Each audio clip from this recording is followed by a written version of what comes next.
malalaki na. Kaya konti lang po yung ating, buti nga po kakunti ngayon ang aking patin eh. Kasi mahal po ang pagkain. Tapos mababa pa ang presyo. Nga lang po sa pagbababoy talagang nakapagpalabas ulit tayo. Papaanak po itong baboy. Apat na. Mga apat na. Apat na.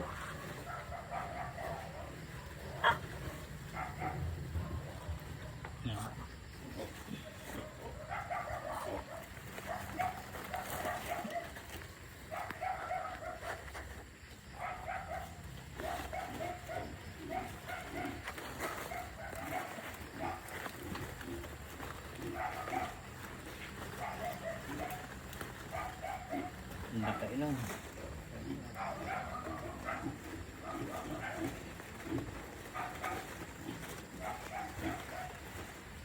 Ganito po kami magkunay. Inuunahan namin yung ungus. Saka yung kanyang bibig.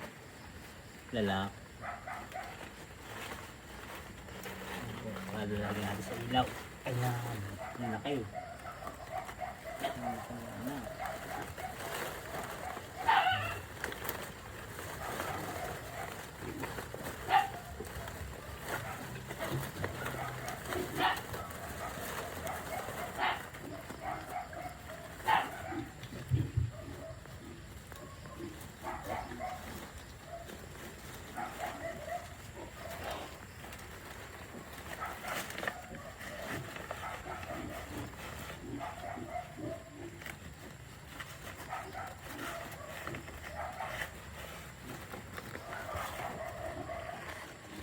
Ayan po yung ating paanak ngayon.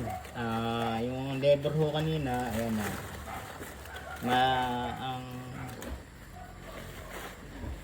Ayan po. Ayan po, nakapagpaanak na tayo. Ayan. Apat.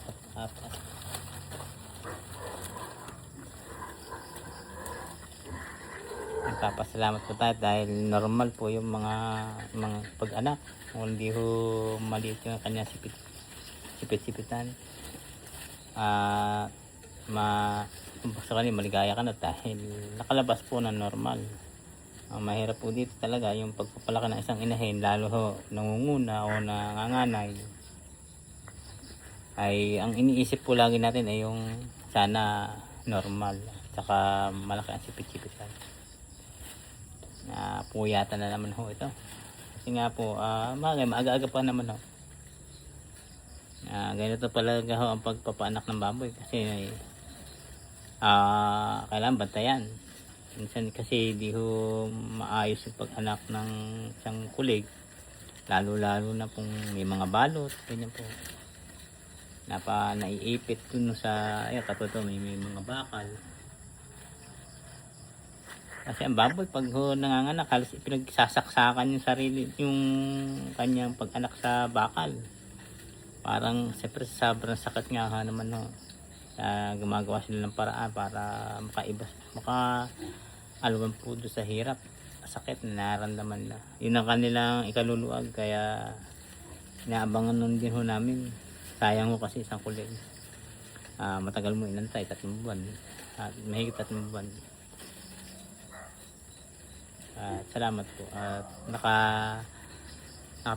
nakakaanak po naman siya ng maayos. Salamat po, magandang gabi. Ayan po, nakapagpaanak na tayo. 13. Pero hindi po tapos. Ayan po. Yung nakala natin nakakunti ang anak, malitantiyan, abay marami po ng laman. 13. Ay hindi po tapos. Kasi ayos po naman at malalakas. At nagpapasalamat po rin ako dahil magandang ang inanak. Meron man hong maliit ay malalakas naman. Salamat. Kasi po kanimitan sa mga ulig ay tingin natin ay minsan ay malakas. Merong mga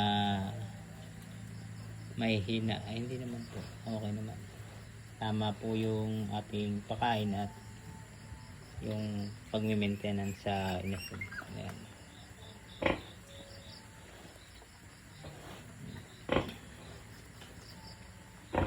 Ganda po. At maganda-ganda po ang panak natin sa isang inahingan. Ganyan po naman muna kay aking mga baboy, yung lahian. Dami hong umanak. Dami hong umanak.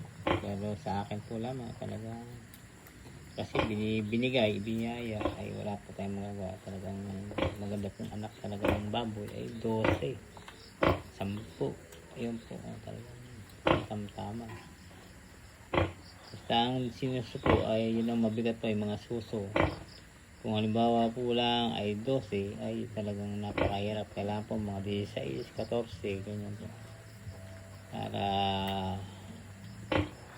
ang kulig po ay hindi nagkukulang sa mga dede. Ayan po. Magandang umaga po. Ayan po, panak na po tayo. May ating napanak.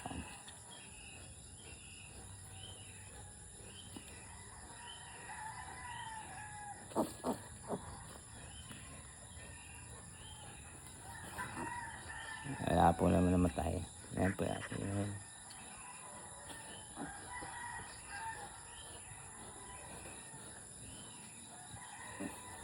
po yung pagpaabuhay, pagpapanap. Bayat. Sa ating duyan. Duyan. Kaya malaga po dito sa atin yung duyan kasi pag po tayo nagpapalak, hindi na para yung folding bed o ano man. Ay yung duyan po, sasabit lang. Ayos na. Malapit pa ikaw sa baboy. Nga lang, kailangan malinis ang baboy para hindi pagtulog mo hindi ka epektuhan ng amoy. Kaya kailangan konting linis. Hindi ho yung ayan po, magandang umaga ulit. Ito po 13 lahat. Salamat po naman at nakaraos ng wala man lang ho namatay na kulig.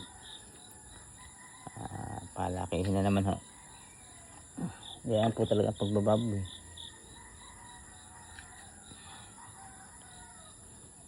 Sakripisyo.